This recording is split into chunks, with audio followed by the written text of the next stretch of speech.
Iya. Dah, Auzubillahiminasyaitonirrajim. Mbak Abdia tolong di mute sayang, itunya ntar berisik. Mbak Abdiah Nuha di mute. Nah, Assalamualaikum warahmatullahi wabarakatuh. Alhamdulillah, alhamdulillah allazi hadana li hadza wa ma kunna linahtadiya laula an hadanallah. Asyhadu an la ilaha illallah wa asyhadu anna Muhammadan abduhu wa rasuluh la nabiyya ba'dah. Allahumma shalli wa sallim wa barik ala sayyidina Muhammad Rasulillah wa ala alihi wa ashabihi man tabi'ahu wa walah wa la haula wa la quwata illa billah. Rabbi shrah li sadri wa yassir li amri wa uqdatam min lisani yafqahu qauli amma ba'du. Alhamdulillah, alhamdulillah segala puji syukur yang tidak terhingga atas nikmat yang tidak bisa kita hitung. Nikmat iman, nikmat Islam, juga nikmat kesehatan. Alhamdulillah, semoga Allah Ta'ala terus tetapkan iman kita, tetapkan Islam kita, dan juga tetapkan sehat kita, hingga kita bisa menemukan husnul khotimah. Amin ya rabbal alamin. Teman-teman, kita langsung saja. Kita masuk ke poin 6, yaitu maksiat menghadirkan kegelapan ke dalam hati pelakunya. Nah, berhubung di sini ada murid baru, asik dah. Ada Mbak Iis dari Depok. Depok tuh, Win. Ada teman dari Depok. Mbak Iis nih, admin saya dari Depok dia, Sawangan. Depok. Depok manakah? Mbak Iis Depok mana katanya tuh? Depok Cilodong. Cilodong. Oh, Jauh aku ya, Win? sawah. Jauh-jauh. Oke, judulnya Sawah. Depok tuh ya. Kemudian ada Mbak Isyah Fudoli. Mbak Isyah Fudoli dari, kalau nggak salah, Pasar Kemis ya, kalau nggak salah ya. Tangerang lah pokoknya lah ya. Lalu Prita dari Cibinong. Baik, kita karena ada teman-teman baru, saya jelaskan sedikit tentang eh siapa nih Wan Malik Hussein? Aduh, kita jelaskan tentang maksiat ya, karena kita lagi ngomongin maksiat dari poin 1, sekarang kita sudah sampai ke poin 6. Maksiat dulu ya, maksiat secara bahasa.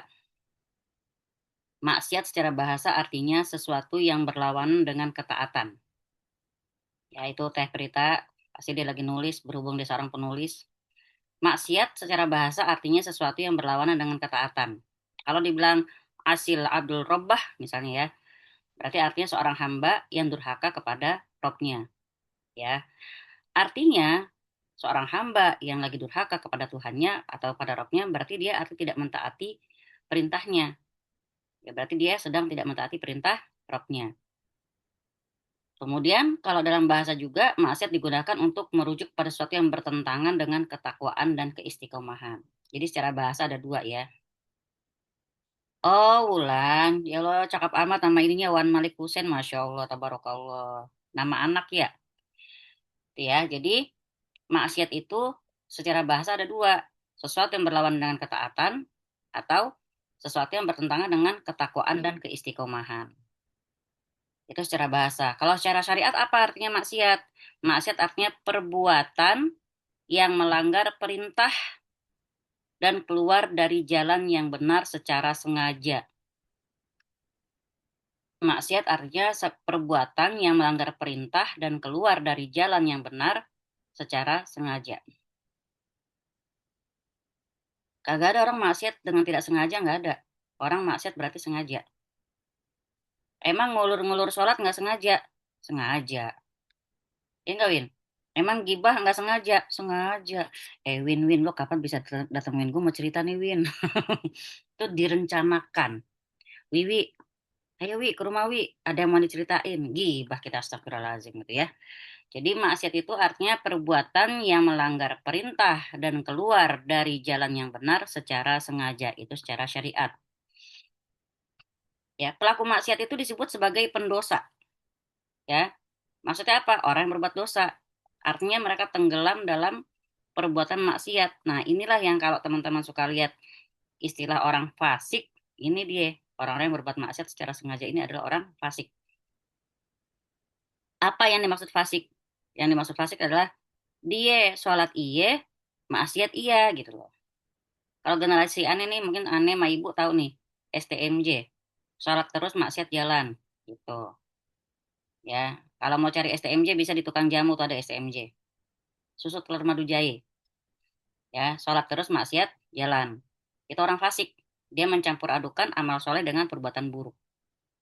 Arti fasik itu artinya dia udah tahu itu dosa, dia udah tahu itu nggak boleh, tapi masih dikerjain. Itu namanya maksiat. Itu ya. Lalu baru kita sekarang ke buku kita. Apa sih dampaknya maksiat? Ya, ini kita lagi masuk ke bab tentang dampak-dampak buruk maksiat. Nomor satunya menghalangi masuknya ilmu. Kedua, menghalangi datangnya rezeki. Jadi kalau berasa, aduh kenapa nih ya usahaku begini-gini, kenapa ya bla bla bla bla bla lah, coba kita introspeksi ke diri sendiri, adakah maksiat yang kita lakukan? Ya, yang ketiga, gara-gara maksiat juga bikin hati hampa dari mengingat Allah. Kemudian yang keempat, orang-orang yang sering dalam maksiat atau pelaku-pelaku maksiat ini juga dia akan otomatis ketika dia ngumpul sama orang baik, dia merasa terasing. Padahal nggak ada yang mengasingkan dia, tapi dia merasa terasing. Ya. Kemudian yang kelima, efek maksiat adalah membuat urusan dipersulit.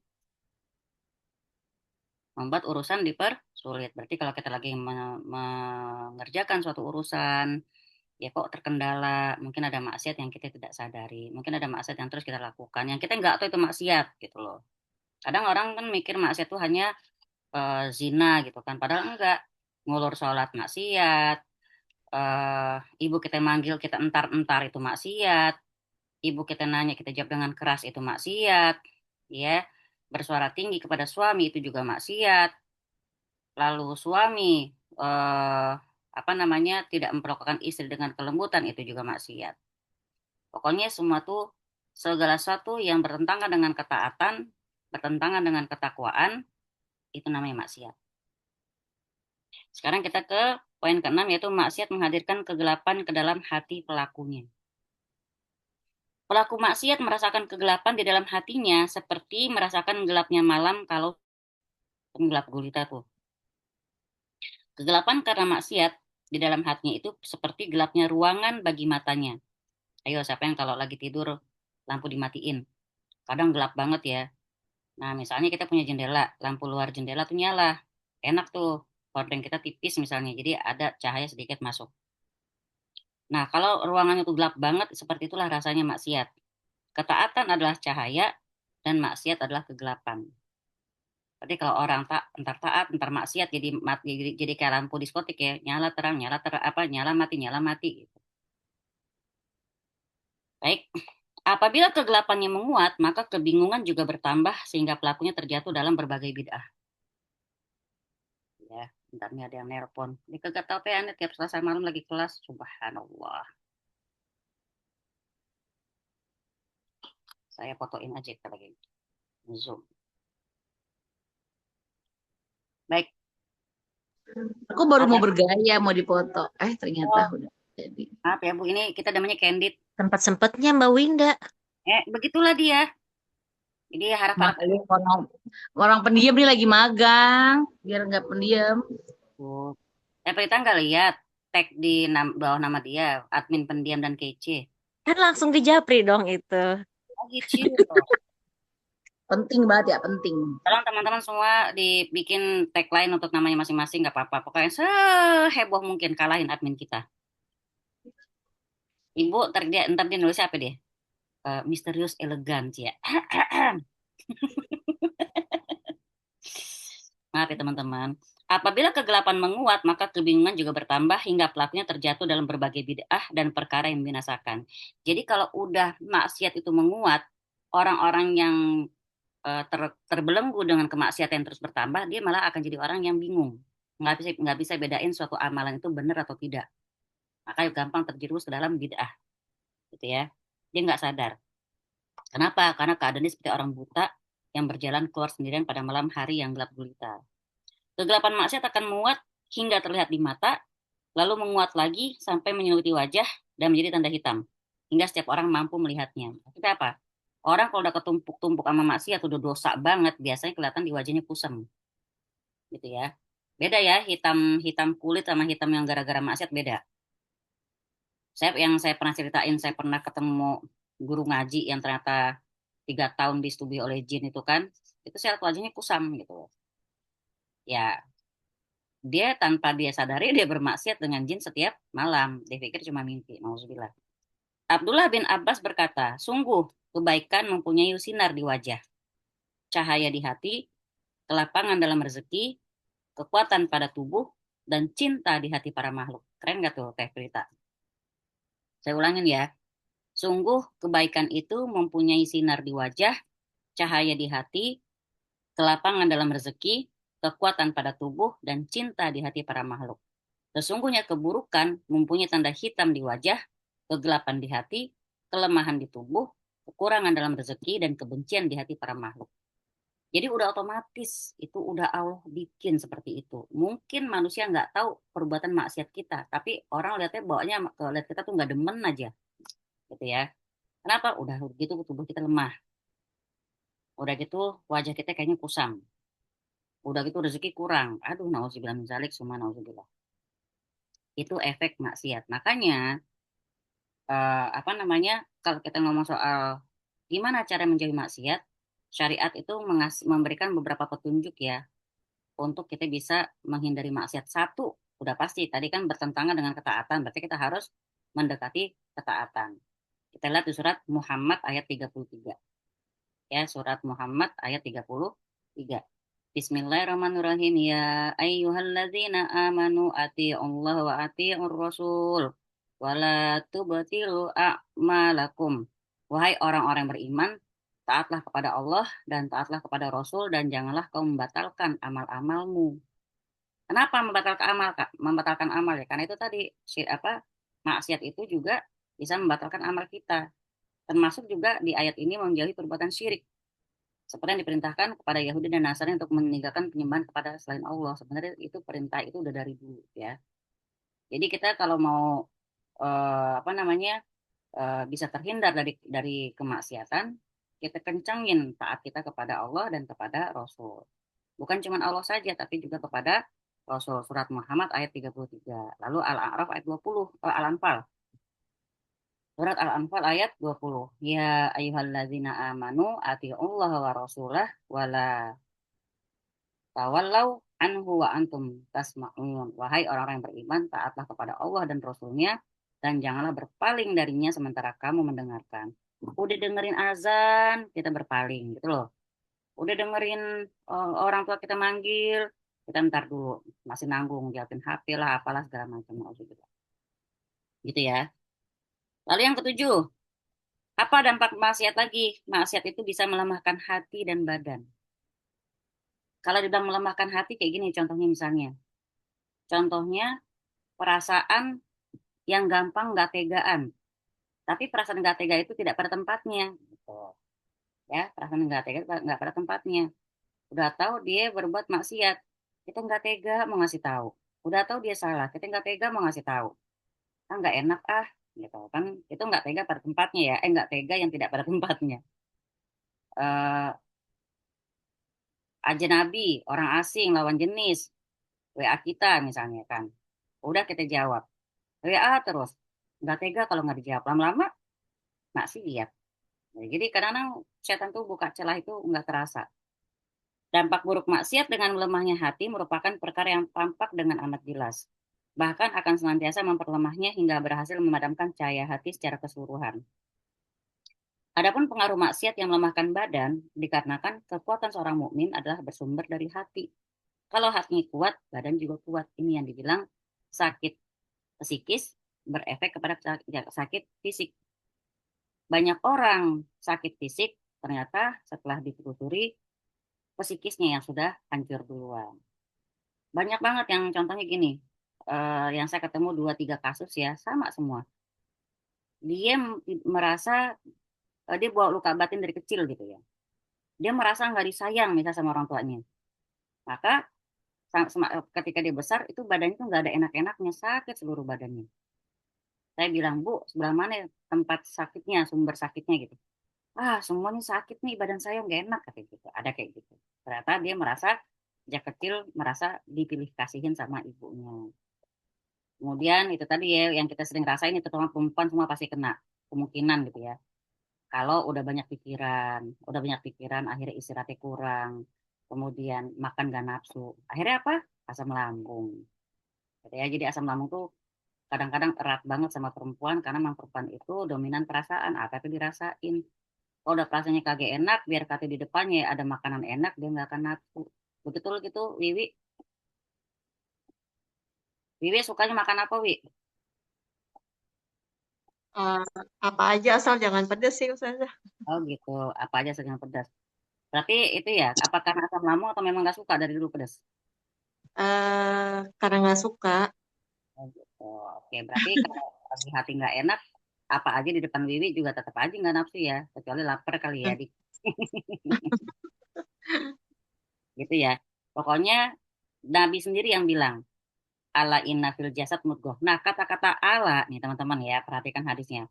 Ala inna fil jasad mudghah. Ketahuilah, ala itu sebenarnya eh, satu kata yang dimana artinya itu dia tuh lagi nyampein sesuatu yang sangat penting gitu. Jadi saking pentingnya dia bilang ketahuilah sesungguhnya gitu.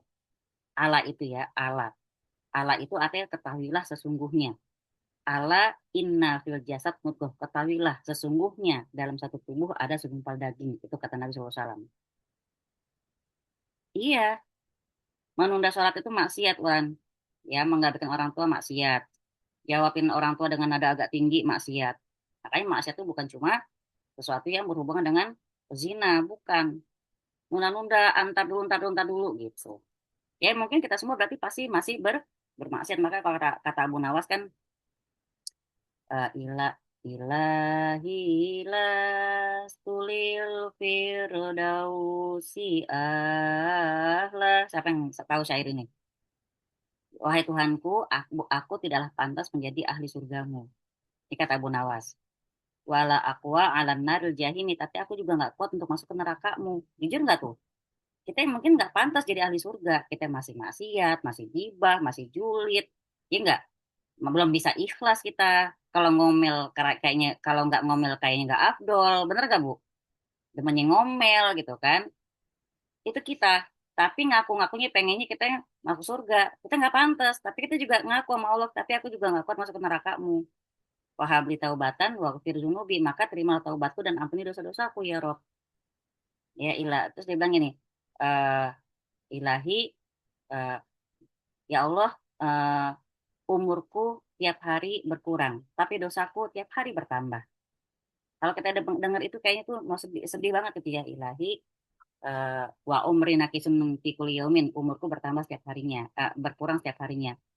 Wa zambi zaidun, tapi dosaku bertambah, umurku berkurang, dosaku bertambah. Gimana caraku memikulnya ya Rob tuh kata Abu Nawas. Ya kalau kita pikir-pikir umur kita berkurang tapi dosa kita bertambah. Seperti butiran pasir kalau kata Abu Nawas. Gimana cara kita memikul dosa-dosa tersebut? Makanya selalu kita minta apa? Ya Allah, ampunin dong, ampunin aku dong gitu. Kalau ngomong minta ampun tuh rasanya sedih banget ya. Karena kita sendiri menyadari, ntar kita minta ampun, besok bikin lagi. Ntar minta ampun, besok dosa lagi. Ntar minta ampun, besok ngomel lagi. Nggak bisa kita bilang nggak akan ngomel tuh nggak bisa. Gitu ya. Maka tadi ya, pengaruh maksiat itu melemahkan badan, sumber dari hati kata di ala inna fil jasad mudghah bahwa dalam satu tubuh ada segumpal daging. Idza soluhat jasadhu kulluh. Kalau segumpal daging itu sehat, sehatlah seluruh tubuh. Itu kata Nabi. Nabi nggak bilang sehatlah kepalanya, sehatlah perutnya, sehatlah paru-parunya, sehat enggak. Kata Nabi apa? Sehatlah seluruh tubuhnya. Kalau kita renungin ya Wi, ini hadis sering kita dengar. Coba kita renungin lagi. Ternyata seluruh tubuh loh. Berarti kalau ada salah satu anggota tubuh kita yang sakit, ada apa nih? Berarti kan segumpal dagingnya ada sesuatu. Berarti nggak sehat-sehat banget dia gitu. Kalau dia sehat beneran, seluruh tubuh tuh sehat. Wa idza fasadat kan dan kalau segumpal daging itu rusak, fasadat jasa dukuluh, rusaklah seluruh tubuh. Ala wahia, ketahuilah, itu lagi. Ketahuilah sesungguhnya segumpal daging itu adalah hati. Masya Allah ya. Jadi hati kita sehat, sehat seluruh tubuh. Kalau ada ngerasain sakit-sakit, berarti hati kita ada sakitnya. Nah, ini ibaratnya kalau kita tahu hadis ini, insya Allah kita sebelum kemana-mana, kita introspeksi diri dulu. Kenapa kakiku sakit? Kenapa kepalaku sakit? Kenapa perutku sakit? Kenapa? Kayak gitu ya. Dan jelas-jelas itu pasti ada hubungan dengan psikis. Kemudian, adapun orang yang berdosa adalah orang yang paling lemah ketika dibutuhkan, walaupun dia punya tubuh yang kuat. Kekuatan tersebut justru tidak hadir pada saat dirinya benar-benar membutuhkannya. Perhatikanlah, kekuatan tubuh kaum Persia dan Romawi yang justru melukai diri mereka sendiri pada waktu mereka benar-benar membutuhkannya, hingga mereka dikalahkan oleh orang-orang beriman dengan kekuatan hati dan tubuh mereka. Sebenarnya orang-orang beriman itu, kalau selama masih ada ketaatan, musuh-musuh Islam itu takut. Apa yang bikin mereka nggak takut lagi sama orang beriman? Ketika orang-orang Islam itu kehilangan ketaatannya, mulai disibukkan dengan cinta dunia dan takut kematian. Jadi di sini kita udah tahu kuncinya sebenarnya kalau pengen sehat, pengen kuat, hatinya bersih, kemudian kencengin taatnya, kemudian jangan terlalu dunia itu jangan taruh di hati, ya. Bukan berarti kita nggak butuh sama dunia, butuh. Tetap urusan dunia butuh, kita butuh banget sama dunia. Contoh, kadang-kadang di dunia ini urusan dunia ya, kita butuh datang ke tempat itu dengan cepat, atau kita butuh untuk umroh. Ya kali kita pergi umroh pakai sepeda gitu kan. Jadi hukum dunia gimana? Kita harus ngumpulin duit yang banyak, bisa beli tiket pesawat, bisa pergi ke umroh seperti itu. Jadi dunia ya dunia, kalau kata Nabi, antum a'lamu bi amri duniakum. Kamu lebih tahu tentang urusan dunia kamu. Selama dia nggak ada urusannya dengan akidah, selama nggak ada urusannya dengan apa namanya, jangan sampai merugikan ibadah kita, ya silakan, dunia memubah, boleh. Boleh nggak jadi orang kaya? Boleh. Boleh nggak punya rumah yang gede? Boleh. Nggak ada larangan. Orang beriman rumahnya harus kecil, kagak ada. Makanya Nabi, Allah juga kasih doa, Rabbana atina fid dunya hasanah wa fil akhirati hasanah wa qina azabannar. 3 loh kita minta. Kebahagiaan dunia, kebahagiaan akhirat, dan apa terbebas dari azab benar, azab neraka. Nah, kalau secara tafsirnya Robbana atina fidnya itu terutama yang hasanah, kebaikan dalam dunia, itu ada 8. Pernah saya jelasin di sini ya. Apa yang 8 itu? Pertama, nikmat sehat. Kedua, rezeki yang banyak, berkah. Ketiga, ilmu yang bermanfaat. Ya, di dunia berarti boleh nggak kita minta? Boleh. Sama rezeki yang banyak, terus kesehatan, rezeki, ilmu yang bermanfaat. Keempat, rumah yang luas. Tuh coba. Berarti rumah yang luas boleh. Kenapa rumah luas harus kita minta? Iya, gimana yang anaknya 4, 5, 6, 7, 8? Kalau dia nggak punya rumah yang luas. Laki-laki, anak laki-laki perempuan tidurnya campur. Kayak dendeng. Sedangkan kalau dalam Islam secara fikihnya, anak kalau udah mumayyiz itu belum balik ya, belum balik tapi sudah tahu baik dan buruk. 7 tahun harus sudah dipisah. Laki-laki jangan sampai tidur sama yang perempuan. Kenapa? Setan gampang masuk di situ. Makanya kalau kadang-kadang ya, nauzubillah, incest itu ya, yang hubungan-hubungan sama saudara itu kadang terjadi pada orang-orang menengah ke bawah. Itu tadi karena tidurnya tuh lalu nyampur. Makanya kita jadi orang kaya niatin buat apa? Ya Allah, saya pengen jadi orang kaya, pengen punya rumah yang luas, biar apa? Biar saya bisa menjalankan seluruh syariatmu. Secara fikih kan nggak boleh ya Allah kalau anak saya perempuan malah laki tidur nyampur. Jadi saya pengen kasih mereka kamar masing-masing. Kayak gitu loh. Kalau minta sama Allah tuh ibaratnya kita niatin untuk agama. Kalau bahasa kita mah ya modus lu, emang harus modus sama Allah mah gitu ya. Modus sama siapa lagi kalau bukan mau Allah? Ada nih saya punya dulu temannya guru saya, Ustadz siapa lah namanya ya. Dia kalau pergi ke kajian-kajian untuk ngisi-ngisi kajian dia pasti naik Metro Mini. Dulu zamannya Metro Mini. Nah, di Metro Mini kan campur-campur orang kan. Ada yang pakai bajunya benar, ada yang pakai baju nggak benar, ada kekurangan bahan gitu kan. Nah, dia berdoa lah dalam hati dia. Ya Rob, ini kalau naik Metro Mini terus nih ngeliat kayak begini terus hilang hilang nih ilmu saya nih, apalan saya hilang nih ya Allah gitu ya. Mata saya maksiat mulu nih. Saya minta mobil dong ya Allah biar kagak ngeliat yang gini-gini gitu. Dia ya minta-minta santai gitu ya, minta santai gitu. Wallahi nggak lama tuh ada jamaah ngasih di mobil. Jadi kalau kita minta sesuatu sama Allah tuh niatin untuk syariat gitu. Saya pernah dulu juga gitu, Saya pernah waktu itu sering pakai Gojek kan sama anak-anak. Dulu sebelum ada ojol, Gojek-Gojek pangkalan gitu. Saya bilang gini, anak saya 3 ya Allah. Kalau mengajak mereka jalan-jalan pakai Gojek, satu pasti saya korbanin di rumah. Ya Allah, saya minta motor dong ya Allah. Saya ngomong gitu, saya minta motor dong biar nggak deketan sama Gojek dulu gitu kan. Kan kagak ada Gojek perempuan dulu ya. Pertama biar nggak deketan sama Gojek, terus kedua biar bisa ngajak anak saya tiga-tiganya langsung sekali jalan. Pikiran saya gitu. Padahal saya nggak bisa naik motor waktu itu, tahun 2010. Masya Allah, beneran saya dapat motor. Pokoknya ada orang, saya belum ketemu muka sampai sekarang, orangnya belum pernah ketemu muka, satu ngirimin, nih kamu beli motor, biar nggak ngegojek mulu. Jebret 15 juta, serius. Waktu itu saya langsung beliin Beat. Jadi gitulah, minta sama Allah, yang paling punya cara itu Allah. Walaupun sekarang kita merasa, ih duitku nggak ada, tabunganku nggak ada, minta. Yang bisa ngasih itu Allah, Allah kita maha kaya. Jangan ngarep kepada makhluk, gitu ya. Jadi apapun yang kita butuhkan, yang penting niatnya untuk agama, minta sama Allah. Ya Allah, ini anak saya tidur masih nyampur-nyampur nih, cuma satu kamar, saya nggak bisa tidur sama suami. Ya Allah, minta rumah yang luas ya Allah. Gitu. Gitu ya Devi, minta rumah yang gede. Biar kagak pisah sama suami. Masa tidur pisah sama suami, bagaimana sih? Ya, jadi di sini gara-gara maksiat, maka mereka bisa dikalahkan oleh orang beriman dengan kekuatan hati dan tubuh mereka. Yang kedelapan, maksiat menghalangi ketaatan. Ya, poin kedelapan, maksiat menghalangi ketaatan. Andaikan perbuatan dosa tidak ada hukumannya kecuali akan menghalangi ketaatan yang seharusnya menempati posisi dosa tersebut serta merintangi jalan menuju ketaatan kedua, ketaatan ketiga, keempat dan seterusnya, maka hukuman itu sudah cukup. Maksudnya gini, kalaupun kita bermaksiat nggak ada hukuman dosa apapun selain taat kita akan berkurang, di mana ketika ketaatan berkurang itu pasti akan merembet. Ketaatan pertama hilang, ketaatan kedua hilang, ketaatan ketiga hilang. Itu hilang semuanya gara-gara maksiat. Taruhlah tidak dosa ya, tidak ada dosa. Itu pun udah rugi gitu loh. Udah rugi banget ya, udah rugi banget. Banyak sekali ketaatan yang terputus karena dosa. Padahal satu ketaatan lebih baik daripada dunia beserta isinya. Masya Allah. Contoh, begadang. Jangan dikatain begadang nggak termasuk maksiat. Begadang termasuk maksiat kalau diisi dengan hal yang sia-sia. Tidur jam 2, setengah 3. Lalu subuhnya kesiangan. Nggak bisa dia sholat qobliyah subuh. Sedangkan qobliyah subuh itu sudah jelas hadisnya, rakaat al-fajri khairun minad dunya wa ma fiha. 2 rakaat sebelum subuh itu lebih baik dari dunia dan seisinya.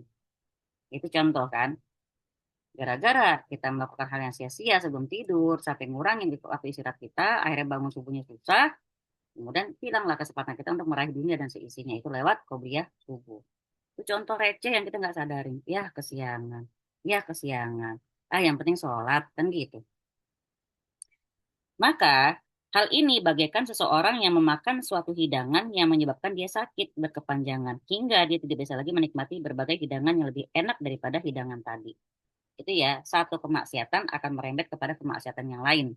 Satu ketaatan kalau hilang akan merembet juga. Ketaatan kedua hilang, ketaatan ketiga hilang. Itu tadi, hilang kesempatan sholat sunnah qobliyah subuh. Habis itu masih ngantuk. Hilang ketaatan ngaji habis subuh. Hilang ketaatan zikir habis subuh. Hilang ketaatan kayak gitu deh. Jadi itu tadi ketaatan tuh pelan-pelan satu persatu pun akan berkurang gara-gara kemaksiatan tadi. Oke, sampai sini ada yang mau nanya dulu. Saya sebelum ke poin ke-9. Mau nanya Ustazah, kan Monggo. tadi dibilang maksiat itu kan dilakukan secara sengaja ya. Mm-mm.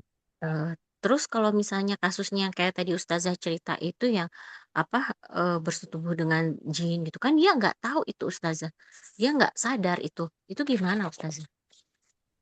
eh, Ketika disetujui dengan oleh jin, apa yang dia sengaja hingga mengundang jin datang? Bersetubuhnya memang tidak. Oh, Gitu ya. Jadi kalau Teteh mau tahu, ketika saya rukyah dia, jin itu ngaku masuknya dari kamar mandi. Saya tanyalah kepada yang bersangkutan ketika udah sadar, Bu, Ibu kalau kamar mandi suka lama ya? Ih, kok tahu, Mung? Kata dia. Tahu lah orang jinnya tadi ngomong, saya bilang gitu. Iya, aku ke kamar mandi suka bawa koran, kata dia. Ngapain teh? Baca Lah koran. ngapain? Ya ampun. Saya bilang, kagak sekalian Oh pisang goreng gitu. sama kopinya, saya bilang gitu kan. Baca baca doang kan, baca koran enak pakai pisang goreng sama kopi. Satu. Tapi ini pikiran saya dalam hati ya maaf banget. Beliau tuh single parent kan, single single parent tuh waktu itu sudah sekitar 15 tahunan. Ya maaf. Ya mungkin bisa berasa lah kadang-kadang mungkin ada kebutuhan dasar seorang perempuan yang tidak Oh tersalurkan iya lah. iya. Ngerti kan? Satu. Mhm. Dua, dia menyimpan rasa kesel marah sama ibunya yang sudah tua yang dia rawat. Hmm. Jadi maksiatnya itu. Jadi ketika dia menyimpan marah sama ibunya, nyimpan kesel sama ibunya juga sama saudara perempuannya, di situ setan Heeh. masuk, jin bisa masuk. Oh gitu. Ya, jadi Iya masuknya iya. jin itulah kadang-kadang bukan sekedar masuk, tapi ada yang kita undang lewat Maksiat maksiat. yang kita lakukan gitu Iya, ya. maksiat atau maksiat itu contohnya itu tadi amarah kita kepada ibu kita, amarah kita kepada saudara kita. Kenapa yang masuk ke kemaksiatan silaturahim kan jadinya nggak enak kalau kita benci sama saudara kita. Iya iya iya. Jadi fix ya, maksiat itu mau kecil mau besar itu dilakukan secara sengaja ya Ustazah? Hmm. Ya. Artinya mungkin bukan pas langsung di maksiat itu sendiri, tapi Heeh, heeh. efeknya. Seperti yang saya ceritakan kemarin, kalau waktu saya tinggal di Jepang itu, imam-imam masjid itu ceritanya begini mereka, kalau udah mulai subuh tuh kesiangan bagi mereka ya setelah azan bangun, itu aja mereka mikir, Heeh. kok kesiangan? Tadi malam makan apa saya? Gitu. Oh iya Langsung iya. mereka cek makanan dulu. Ya, anaknya udah Hmm. mulai ngelawan, makan apa dia nih? Cek ya ternyata kemarin dikasih es krim. Es krim yang mana? Dicek. Pantesan gitu. Jadi kalau di Jepang tuh kan di es krim tuh susah ya. Cuman Haagen-Dazs doang yang halal kalau di Jepang. Jadi yang selain itu nggak boleh. Saya dulu hampir-hampir mikir beli roti kan. Lah ini kan rotinya krimnya krim melon. Masa masa iya ada babinya saya bilang gitu. Nah itu ayah Heeh, heeh. abahnya anak-anak tuh teliti baca huruf kanji Jepang tuh dia tahu kode untuk babi itu. Ini nih dia bilang apanya ya bahasanya tuh ya. Ingredient tuh ada apanya lah gitu. Itu dari babi. Oh Terus ya Allah, timbang roti. Apalagi itu tadi, makanya kalau coklat, kalau di luar negeri ya teman-teman ya, coklat yang misalnya coklat stroberi itu lebih harus hati-hati lagi belinya ketimbang coklat yang dark gitu. iya iya. Ya, karena zat stroberi itu dia nggak akan bisa di, apa ada bahasanya ya, dicampur, kecuali pakai itu tadi, apa sih, emulsifier atau apalah namanya, saya lupa. Itu Iya ya, iya. kita kata Teh Vita, alhamdulillah, jazakillah Ya, khair, pertanyaannya bagus. Jadi makasih Ustazah. Jadi intinya dari kita sendiri kan ada mengundang, ya kan? Kita udah lalai dan melakukan sesuatu yang itu tadi kan kita kita jauh dari ketaatan. Tadi nyimpen emosi, marah sama orang tua, itu kan perbuatan yang jauh dari ketaatan. Atau bahasanya perbuatan yang jauh dari rahmat Allah. Nah, arti setan apa? Setan, syatona. Setan tuh hurufnya shin, to, nun. Syatona. Arti setan apa? Artinya perbuatan yang jauh dari rahmat Allah. Nanti kalau kita lagi marah, lo lagi kesetanan ya, Prit?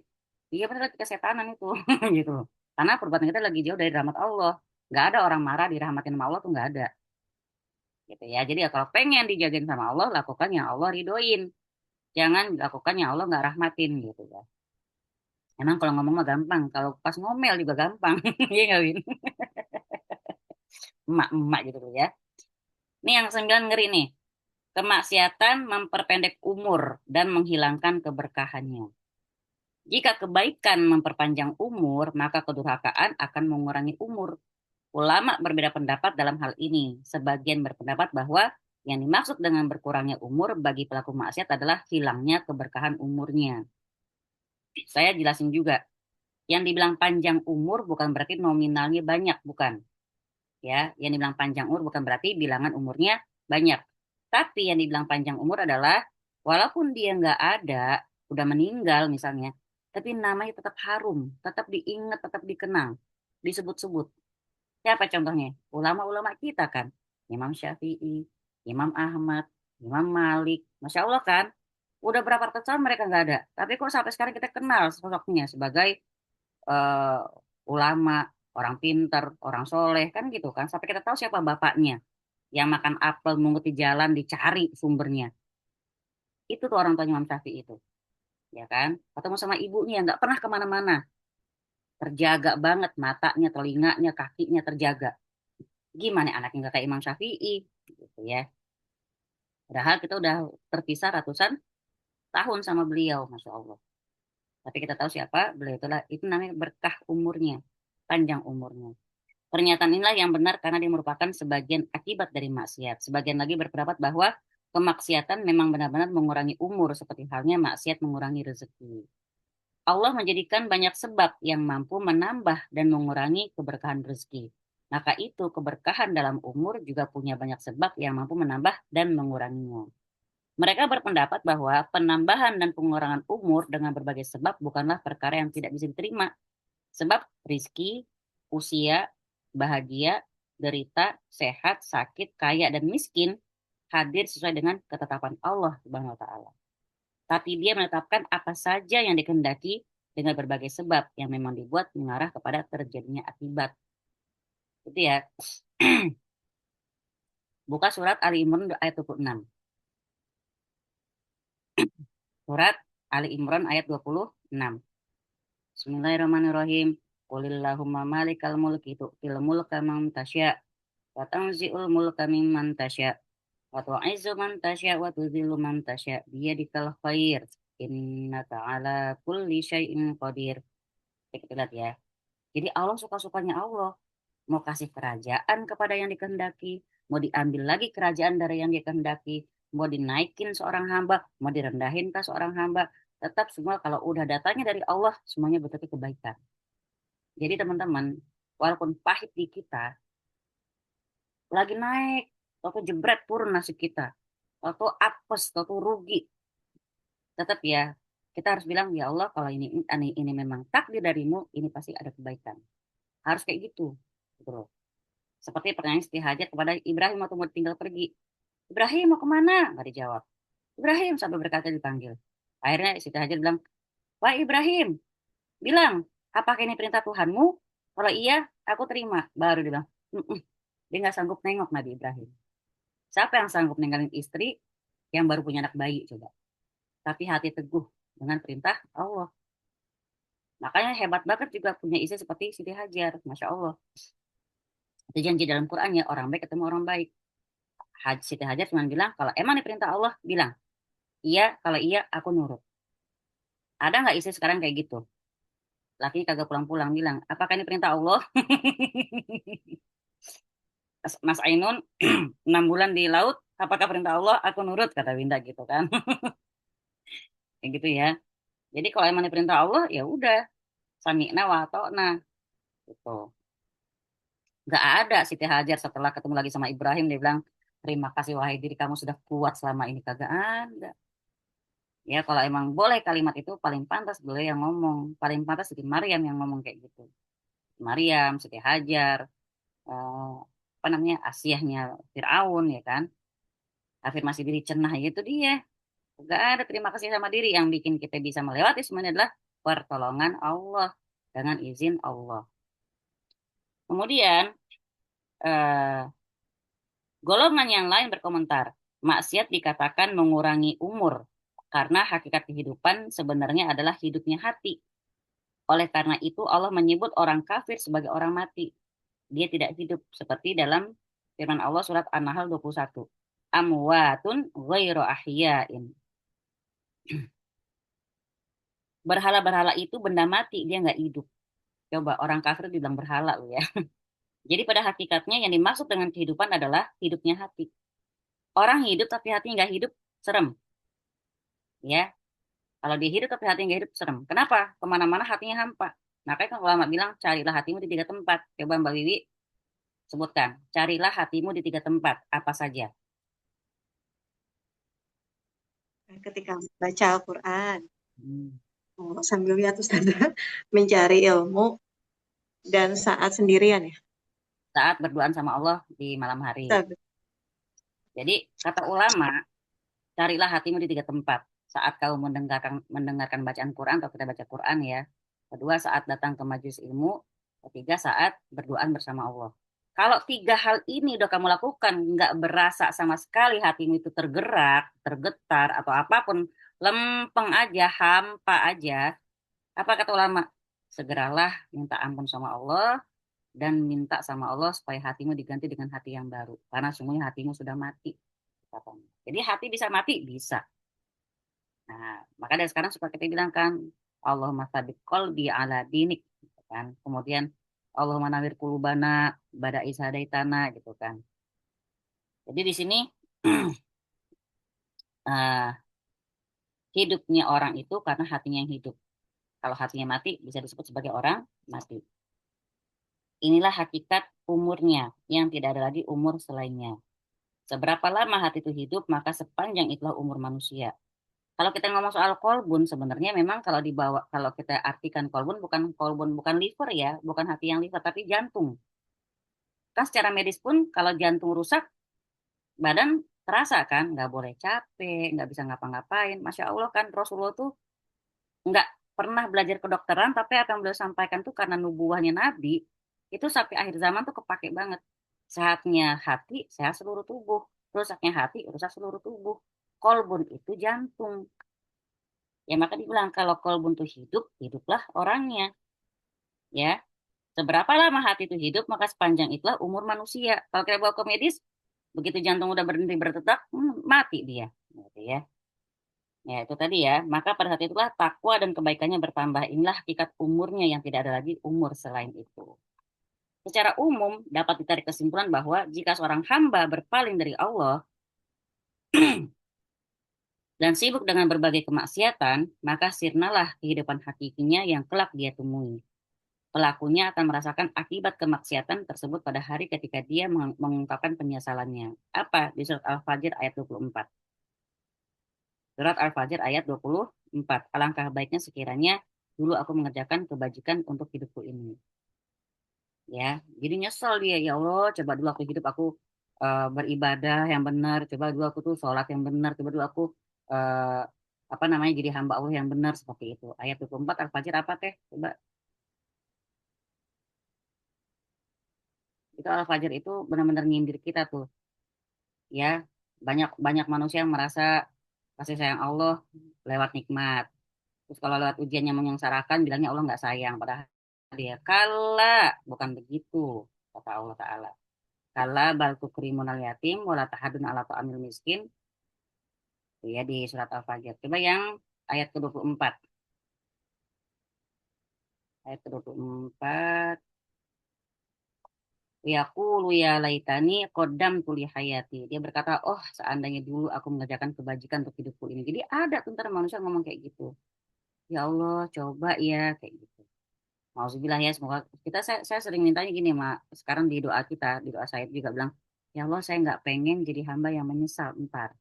Kenapa saya ngomong gitu? Coba teman-teman rasain deh. Pasti semua pernah merasakan penyesalan ketika kita baru jadi ibu. Yang kasihan sampai anak sulung kita. Anak sulung biasanya dapat ketegasan kita. Biar maklum, ibu-ibu yang lagi mau jadi, ya baru jadi ibu yang lagi idealis. Benar nggak, Wi? Berasa nggak lebih ketat, lebih galak ke anak sulung ketimbang adik-adiknya? Ya, emosi kita belum stabil, gampang ngomel, kesel ke suami, marah ke anak. Kalau sekarang kita ingat aja udah nyesel banget rasanya gitu. Ya Allah, kalau bisa balikin waktu pengennya tuh, gitu kan. Itu aja udah sakit rasanya menyesali yang masih bisa kita perbaikin. Coba kalau ntar di akhirat. Itu saya mikir gitu, ya Allah jangan sampai ngerasain nyesel ntar.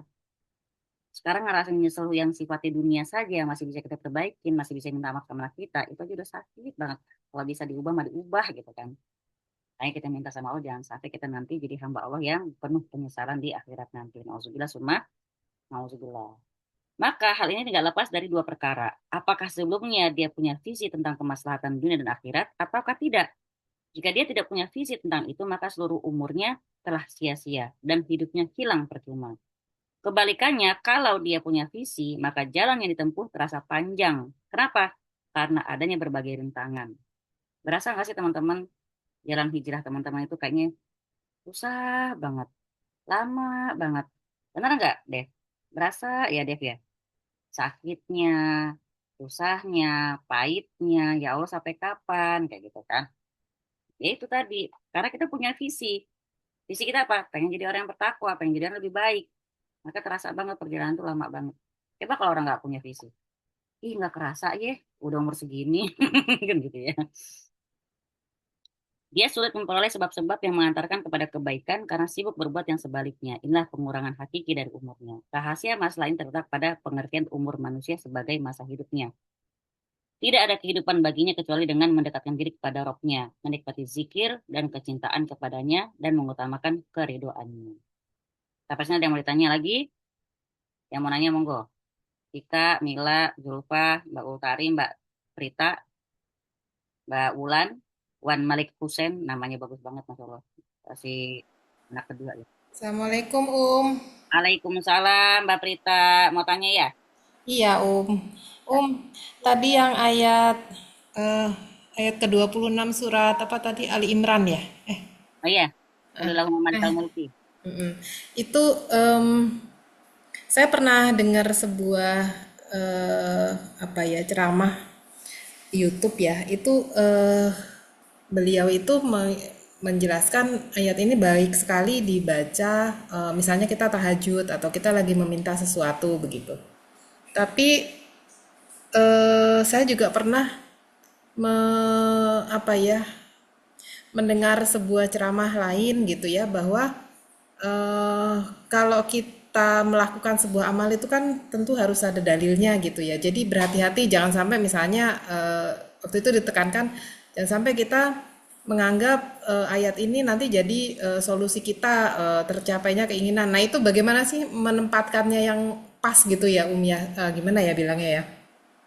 Jadi saya tuh antara saya ingin mengamalkan, tetapi juga saya takut itu nanti jatuhnya kayak apa ya, punten kayak bid'ah atau saya salah gitu loh. Itu bagaimana sih sebetulnya? Karena itu ayat kan sebetulnya bagus sekali ya untuk apa? Buat saya tuh kayak menyadarkan bahwa ya udah ini emang semua punyanya Allah gitu. Allah yang eh, kan itu kalau nggak salah Allah yang adalah raja, engkau yang menguasai begitu. Jadi eh, gimana ya ya itu mudah-mudahan mengerti pertanyaan saya yang belibet ini. Ya, aneh ngerti. Makasih Ya, banyak banget yang bilang ayat ini bagus gitu kan ya. Tapi kalau kita amalin kan katanya nggak boleh. Jadi apa bahasanya jadi merasa bahwa ayat ini yang bikin kita dapat gula gitu lah macam ya. Jadi di sini eh, kalau kita lihat pertama dari Fadhailul Qur'annya, Fadilah Quran, memang ada Rasulullah SAW mengajarkan ayat ini kepada Mu'az bin Jabal. Tapi ada dalil loh, berita ada dalilnya ya. Mu'az bin Jabal diajar sama Rasulullah untuk baca doa ini, lalu bersabda, kalau kamu punya utang emas sepenuh bumi, Allah akan melunasinya untukmu. Nih, satu dalilnya. Berarti kalau secara pernyataan tauhidnya, ini memang paling sering digunakan untuk zikir. Nah, kalau kita ngomong soal tauhid, balik lagi ke hati kita dulu nih. Kayak gini nih contohnya, Mbak. Kayak contoh ketika Nabi Musa sakit. Saya udah cerita kemarin mungkin ya. Ketika Nabi Musa sakit perut, ditahan, tahan sampai berapa hari, udah akhirnya dia nggak tahan, dia minta lah sama Allah, minta obatnya. Kan Nabi Musa terkenal ya, Nabi Musa terkenal kalamullah yang paling sering bercakap-cakap dengan Allah.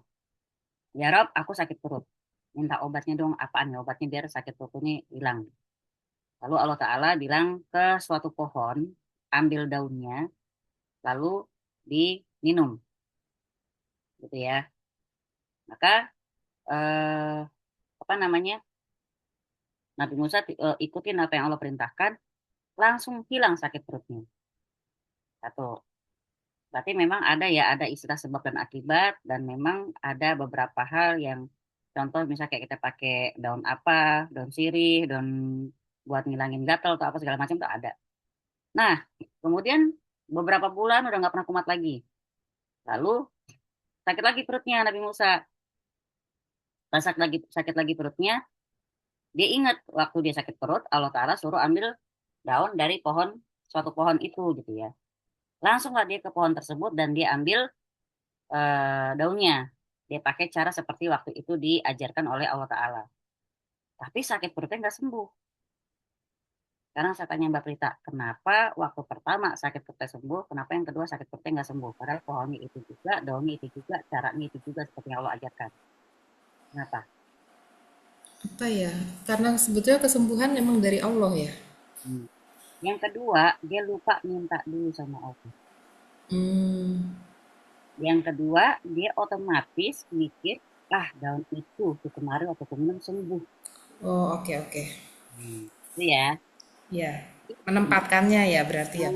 Menempatkan hati kita. Kayak orang baca Al-Waqiah. Masya Allah, Quran itu pun 1 sampai 30 sebenarnya itu memang mukjizat. Ya. Misalnya baca Al-Waqiah, lalu tiba-tiba dia merasa rezeki berudul. Gampang aja urusannya. Jangan merasa Al-Waqiah itu yang jadi penyebab dia Oh, berudul. betul. Ya, tapi keberkahan Quran itulah sebenarnya yang bikin berudul. Nah, sekarang kalau Mbak Mbak Prita mau mengamalkan Ali Imran, saya kasih dalilnya jelas dalilnya ya di sebuah hadis dari Rasulullah kepada Muaz, riwayatnya Imam Tobroni.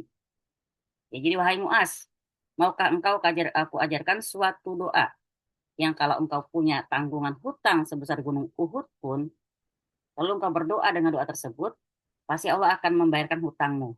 Apa kata Nabi? Bacalah surat Ali Imran ayat 26 sampai 27. Jelas ya Mbak Prita ya. Jelas Berarti sekarang jelas. boleh amalin. Lalu ucapkan lagi.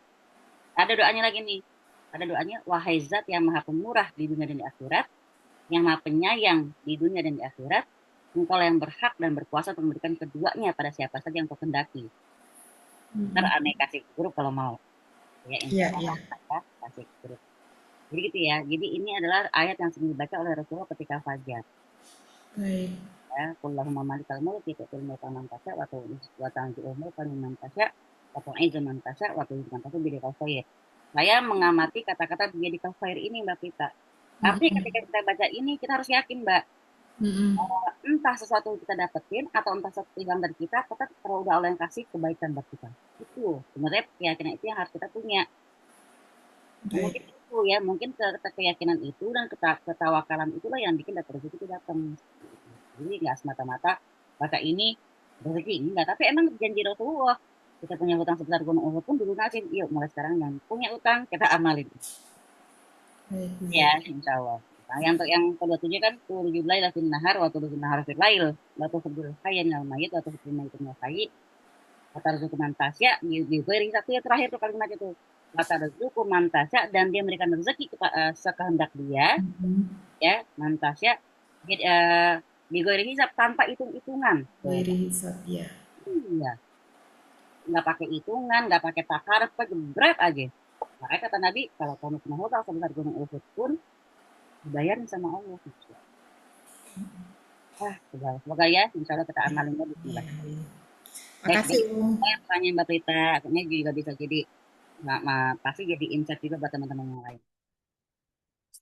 Yang poin ke-10, coba baca Wiwi. Kata Wiwi, gue lagi. Maaf ya Wiwi, di layar aneh, muka ente yang jelas. Ke-10, kemaksiatan akan melahirkan kemaksiatan lain yang semisalnya. Kemaksiatan akan menanam benih kemaksiatan lain yang semisalnya. Sebagiannya melahirkan sebagian yang lain. Sampai-sampai pelakunya merasa sulit untuk meninggalkan dan keluar dari maksiat tersebut. Sebagian salaf mengatakan, hukuman dari keburukan adalah munculnya keburukan setelahnya. Sedangkan ganjaran dari kebaikan adalah munculnya kebaikan sesudahnya. Jika seorang hamba melakukan kebaikan, maka kebaikan lain akan berkata kepadanya, amalkan aku juga. Apabila dia melakukannya, maka kebaikan yang lain lagi akan mengatakan hal serupa. Demikianlah seterusnya. Alhasil berlipat gandalah keuntungannya dan bertambahlah kebaikannya. Demikian pula dengan maksiat. Hal ini terus berlangsung hingga ketaatan atau kemaksiatan menjadi suatu sifat dan kebiasaan yang melekat dan tetap pada diri seseorang. Oke, cukup.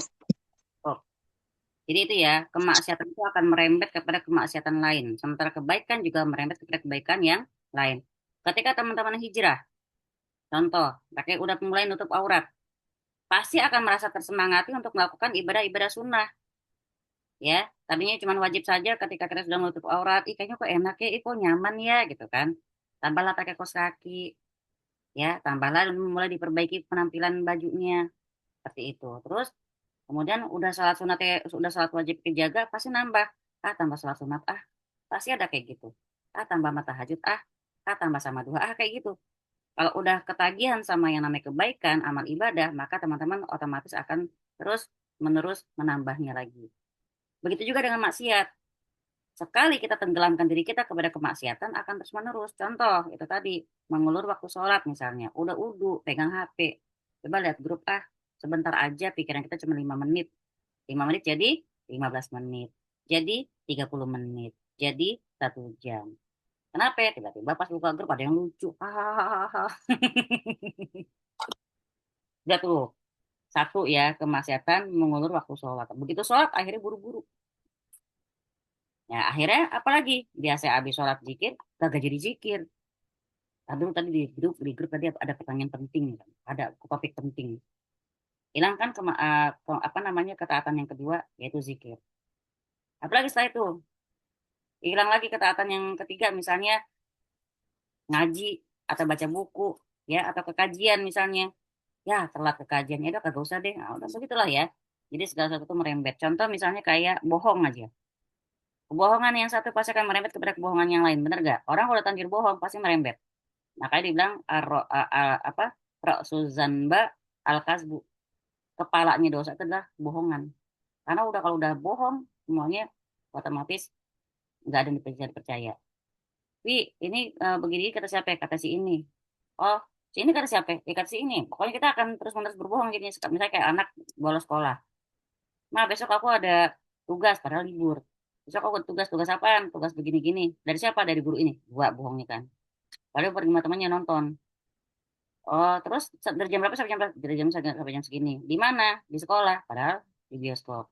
Jadi kan terus tuh. Ya, kebohongan tuh akan merambat. Maka kebaikan juga akan merambat kepada kebaikan yang lain. Jadi gitu ya, amalkan aku juga. Udah biasa puasa sunat Senin Kemis, pasti seneng nambah untuk puasa ayam mulbit. Tiba-tiba enak banget puasa lama-lama. Jadi puasa Daud. Ya itu tadi. Masya Allah. Dan bersyukurlah kalau memang merasa enteng dan mudah untuk melakukan ketaatan demi ketaatan. Berarti Allah tolong. Kalau yang belum ada doanya, Allahumma ini, ya Allah tolonglah aku, ala zikrika, untuk terus mengingatmu, wa syukrika, dan bersyukur kepadamu, wa husni ibadatik, dan terus memperbaiki ibadahku kepadamu. Minta tolong sama Allah. Yang namanya memperbaiki ibadah tuh kita nggak bisa kalau nggak Allah tolong gitu loh. Bangun malam aja kita bisa bangun karena Allah tolong, bener deh. Kalau udah kebiasaan, pasti teman-teman pernah tuh merasakan eh, asal mata kebuka tuh pas jam 2. Mau tidur jam berapa pun kalau udah kebiasaan, jebret pasti bangun tuh jam 2 terus. Saya pernah ngalamin kayak gitu kalau udah kebiasaan. Tapi kalau udah ketinggalan, kita lupain satu-satu, udah mulainya lagi tuh susah banget. Makanya para sahabat Nabi SAW kalau dapat amalan sunnah, mereka kerjain sampai mati. Apa? Mereka anggap seperti kewajiban. Amalan sunnah kalau bagi kita nih, manusia umat zaman sekarang, sunnah itu kan kalau dikerjain pahala, nggak dikerjain nggak apa-apa. Iya nggak apa-apa. Cuman kalau udah terlanjur taat, atau berhenti, emang nggak apa-apa, tapi hilang pahala taatnya. Dan enaknya apa kalau kita udah rutin ngerjain suatu amalan sunnah? Misalnya nih, ibu sering Senin Kemis, ibu sering ayam mulbit, ibu sering tahajud, nggak ada yang ibu tinggal nih. Tiba-tiba di usia 70, sakit nih, nauzubillah ya, sakit yang nggak bikin ibu nggak bisa bangun. Dan bahkan mungkin ibu nggak sadar, atau koma lah, koma sampai sekitar 3-4 bulanan misalnya. Nggak pernah sholat dong, ya kan nggak ngapa-ngapain karena koma. Tapi karena waktu sehatnya, rutin tahajud, rutin puasa sunnah, rutin ini itu ketika koma 5 bulan tuh tetap dicatat sama Allah supaya orang sedang melakukannya. Itu enaknya orang jaga taat ketika sehat, gitu ya. Jadi ketika dia tidak bisa melakukannya dalam kondisi yang dia tidak mampu dan memang dia nggak sadar, maka Allah tetap catat. Umpama pun dia masa tuanya pikun, tapi ketika belum pikun dia orang yang taat, dia catat sama Allah. Maka semoga Allah Ta'ala selalu tolong kita untuk terus dalam ketaatan selama kita masih sehat. Amin ya Rabbal Alamin. Lanjutin, Wi. Jika orang yang senantiasa berbuat kebaikan meninggalkan sebagian ketaatan, niscaya jiwanya menjadi sesak dan bumi yang luas pun terasa sempit. Ia ibarat ikan yang terpisah dari air. Jiwanya akan kembali tentram jika dia mengerjakan lagi apa yang telah ditinggalkan. Demikian pula dengan orang yang durhaka. Jika ia meninggalkan maksiat dan berbuat kebaikan, maka jiwanya akan sesak dan dadanya terasa sempit, sampai akhirnya ia kembali lagi kepada kemaksiatan. Bahkan banyak orang fasik yang tetap melakukan maksiat meskipun dia tidak merasakan kelezatannya. Faktor pendorongnya hanyalah rasa sakit ketika terpisah darinya. Hal ini dinyatakan secara gamblang oleh Al-Hasan bin Hani dalam syairnya, "Segelas khamr yang kuminum terasa lezat, namun berikutnya hanyalah penyembuh dari yang pertama."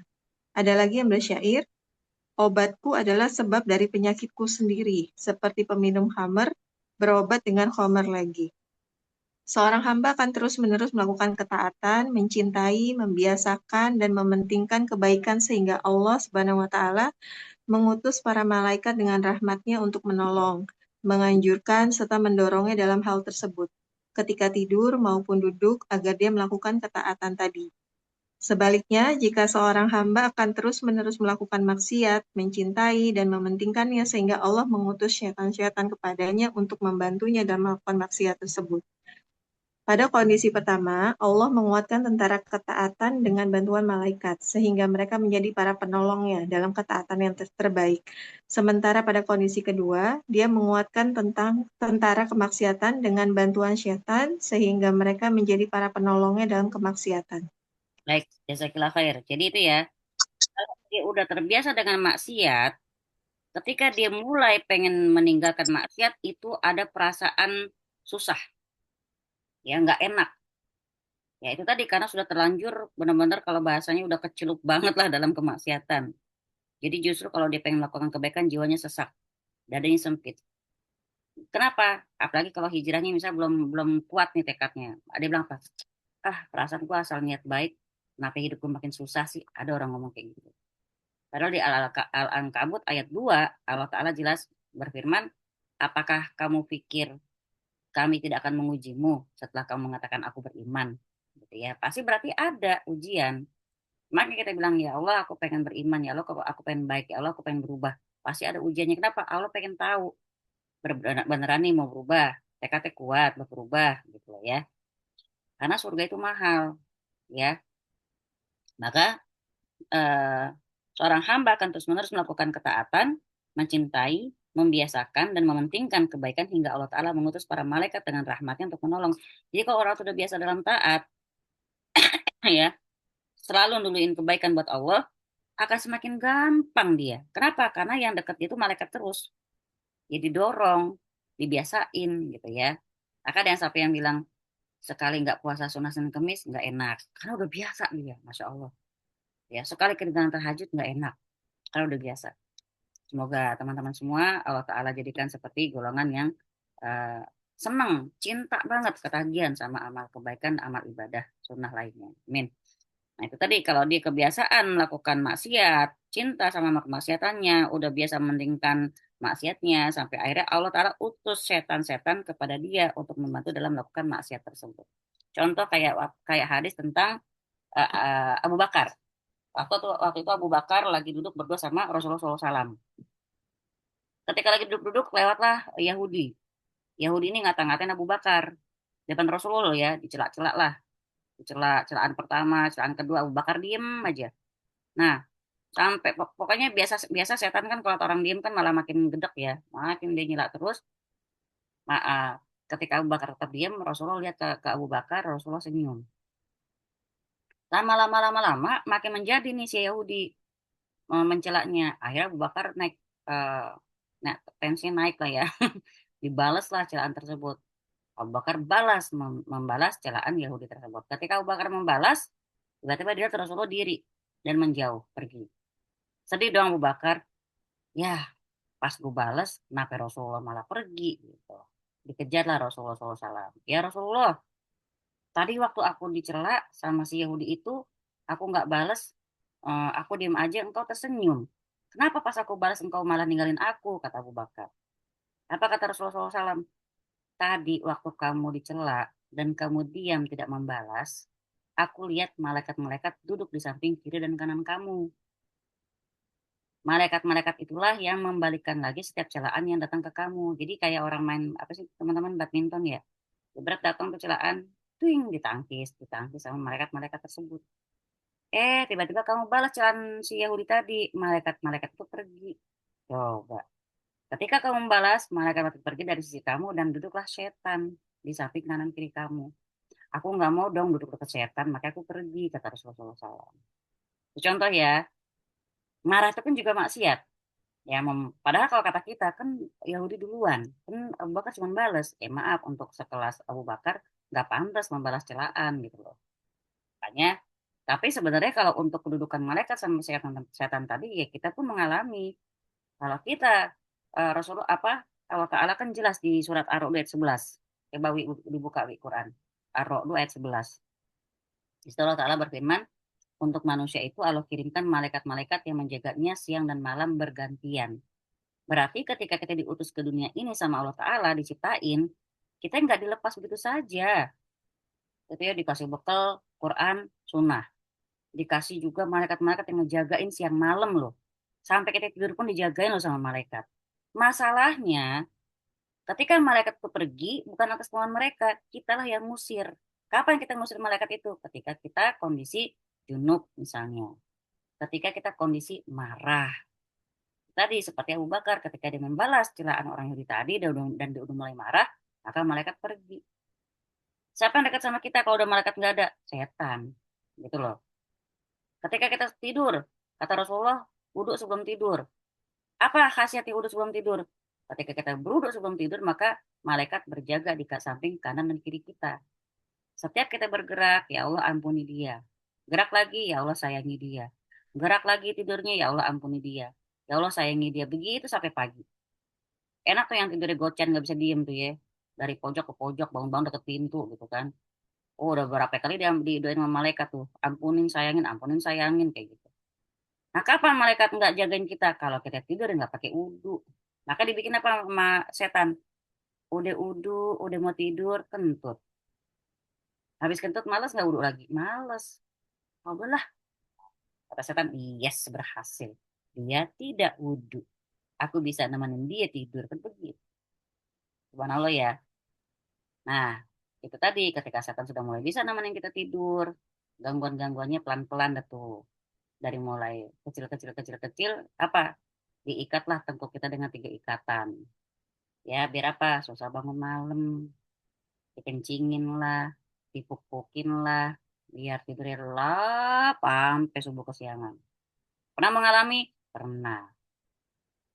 Baru mau nanya perkara kentut itu tadi. Makanya kalau Rukyah pun yang paling sering ngerasa sering pengen kentut kalau wudhu, nanti kalau Rukyah pegang perutnya, usap-usap, doa sama Allah Ta'ala, biar Allah Ta'ala kencengin urat-urat perut kita gitu. Dan ada loh urut-urut yang kemarin mungkin teman-teman yang Wiwi pernah ikut ya Wi, yang buka-buka ikatan setan dalam tubuh perempuan. Kan diajarin sama Umi Ika itu kan, itu ngencengin juga urat-urat perut kita. Makanya bener emang sebenarnya kalau kita udah dalam Islam tuh siapa yang bilang Islam nggak lengkap, urut-urutan pijit-pijitan untuk nguatin urat aja udah diajarin juga gitu ya, Masya Allah. Nah dalam fikih juga diajarin tuh Teh Prita, pokoknya kentut itu harus ada 2 ciri-ciri, ada bunyi ada bau. Kalau lagi wudhu tiba-tiba berasa pengen kentut atau berasa kayak kentut kayak ada angin tapi bukan gitu ya, ingat ciri-cirinya. Ada bunyi ada bau. Ini nggak ada bunyi tapi ada baunya, ya udah ngaku aja gitu kan. Biasa kentut yang nggak kedengeran tuh yang baunya luar biasa gitu. Kemudian nggak ada bau tapi ada bunyi, ya udah juga. Nggak ada dua-duanya nih Teh, gimana Teh? Saya tanya nih Teh Prita. Teh Prita udah wudhu nih, bunyi nggak ada, bau nggak ada, bagaimana statusnya? Berarti bukan kentut. Nah, berarti wudhunya nggak batal, ya kan? Iya, iya. Yakin nggak? Saya tanya lagi nih, yakin nggak? Harus yakin. Kalau nggak yakin wudhu lagi. Nah, kalau nggak yakin wudhu lagi, ntar wudhu lagi begitu lagi, nggak yakin lagi wudhu lagi dong. Nah, itulah yang namanya ilmu fikih itu dia harus berdasarkan keyakinan. Mana yang lebih teteh yakinin? Wudunya apa kentutnya? Mana yang meragukan? Kentutnya. Ya. Karena nggak ada bau dan nggak ada bunyi. Kalau uduk jelas tadi gue udu gitu kan. Ingat banget nih gue Iya. udu nih. Kalau kentut nggak tahu nih. Anginnya kagak ada, bunyi kagak ada, bau juga nggak ada. Berarti apa? Bismillah, saya tidak batal. Nah, Ntar setan bisikinnya gimana teh? Dalam hati. Ih kan nggak afdol rasanya kalau nggak ngulang udu. Kan nggak serak. Tuh Vicky tuh begitu tuh. Godaannya Vicky itu adalah nggak serak, nggak afdol. Bener nggak? Kadang ibu-ibu kalau kita kasih amalan misalnya kalau secara fikih begini loh bu, nggak apa-apa itu berarti ibu nggak batal. Oh tapi kayak rasa nggak afdol kalau nggak ulang wudhu lagi. Betul? berarti kehati-hatian itu nggak selalu baik ya, maksudnya bisa jadi eh, over gitu. Itu Ya. tuh karena dari setan gitu ya Ustazah. Ya. Waswasnya setan itu memang. Maka itu tadi yang dibilang min syarril waswasil khannas sebegitu luasnya termasuk hal itu teh. Bener nggak? Dulu kalau kita pikir secara simpel bisikan setan tuh jahat cuman paling udahlah sholatnya ntar aja. Udahlah nggak usah ngaji nggak apa-apa. Yang penting lo nggak bikin dosa kayak gitulah. Gitu kan. Tapi ternyata setelah kita mengalami hal ini antara kentut dan tidak aja udah setan bisik-bisik kan. Dan kadang-kadang itu tadi bisikannya itu kedengarannya indah. Kapan kedengaran indah? Misalnya pengen tahajud nih Teh Prita. Teh Prita pasang alarm jam 2. Terus jam 2 alarmnya hidup. Teh Prita apain tuh alarmnya? Matiin. Habis matiin, Tidur lagi. apa yang terasa di hati? Ada bisikan kan? Tidur lagi aja sebentar 15 menit aja. Masih jam 2 banget, ntar kali setengah 3-an misalnya loh. Tahu-tahu Tahu-tahu, bangun azan subuh. nah, nyesel nggak? Aku tuh Iya. Nyesel banget emang nyesel. tuh. Tapi ada bisikan lagi. Apa bisikan? Nggak apa-apa, Prit. Kan yang penting udah niat. Niat kebaikan itu dicatat loh. Nah, begitu dah. Iya. Akhirnya kita bertonton pahalanya dapat dari modal niat doang. Itu loh. Keren banget kan? Hebat banget kan tipu daya setan kan? Mau sholat, apa udah kesiangan, gak jadi tahajud, bilang yang penting udah niat. Mau sedekah, lebih banyak nih. Biasanya sedekah warnanya hijau, kalau nggak hijau biru. Pengennya merah, lagi dapat rezeki misalnya. Di hati bisik-bisik. Apa ya teh kira-kira bisikannya? Jangan, mendingan sedikit tapi ikhlas. Nah, Cosplay banget dia setan ya. ya kan kedengarannya indah nggak? Udahlah ntar lo nggak cukup lo sampai akhir bulan lo. Kan nggak enak kalau sekarang lo sedekah atau ntar besok lo ngutang. Mendingan lo sedikit, lo aman sampai akhir bulan. Yang penting tuh ikhlas. Aman dah tuh. Bener nggak? Nah, itu bisikan setan yang kelihatannya indah. Coba kalau lo nggak bantuin tuh dia tuh si Winda tuh. Kagak bakalan tuh dia tuh bisa kayak begitu tuh. Tentu gara-gara lo. Coba diterima kasih nggak sama lo? Kan begitu, subhanallah kan. Berarti logika itu ada kalanya bisikan setan ya Ustazah. Kan logika nih, maksudnya uang lo nggak akan cukup nih sampai akhir bulan kalau misalnya sedekahnya banyak gitu. Itu kan logika ceritanya gitu. Hmm, betul. Makanya kami syaril waswasil khonas alladzi wasisu fi sudurin nas.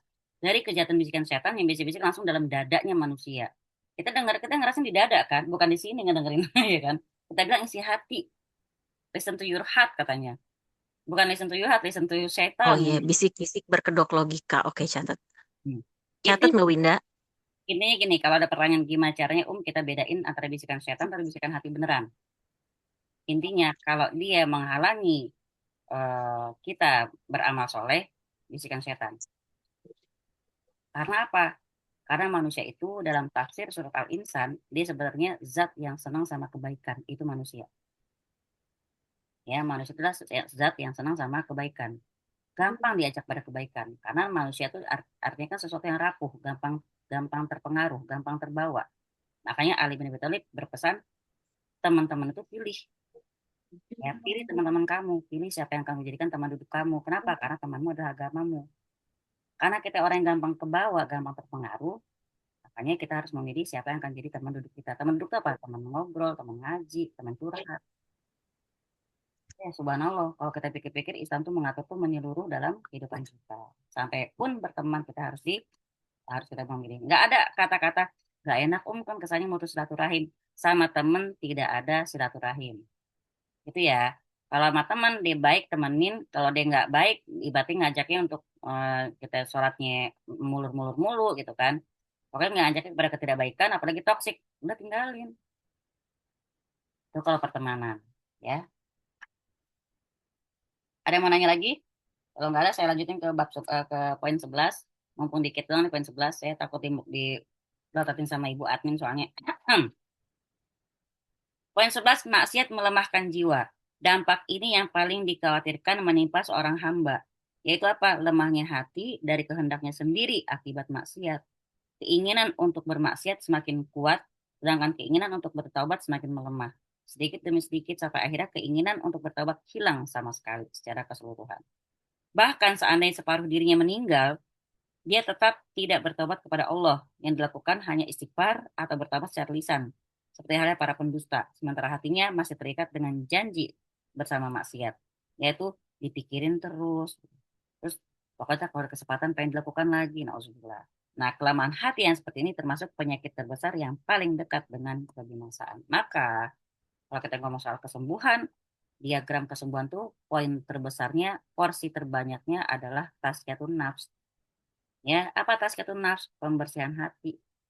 Dari apa? Dari dosa, maksiat, kesyirikan, penyakit hati.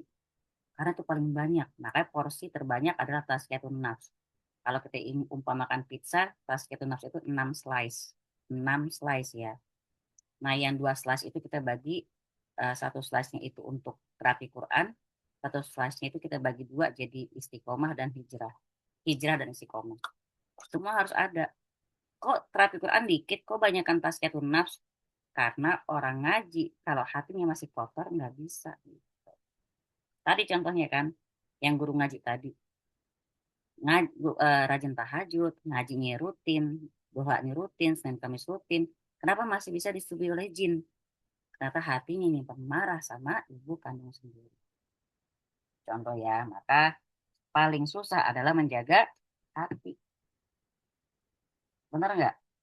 Makanya kalau kata iblis, dia paling nggak mampu menghadapi orang yang ikhlas. Kata iblis loh, iblis sudah kasih kita clue loh. Cuma satu golongan dari hambamu yang nggak bisa aku godain ya Rob, yaitu hambamu yang ikhlas.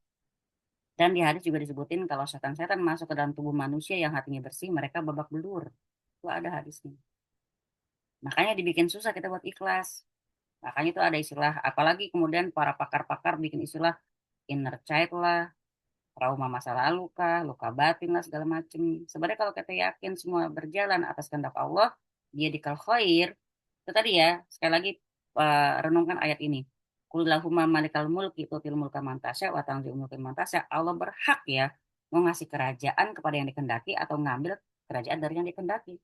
Kita coba ganti bahasa kerajaannya. Allah berhak memberikan orang tua yang baik pada yang dikehendaki atau mengambil orang tua itu dari yang dikehendaki. Allah ambil anaknya, Allah kasih anak, ada yang Allah ambil, ada yang Allah hinakan, ada yang Allah naikin jabatannya, suka-suka Allah. Dia dikal khair, dia tangan Allah segala kebaikan.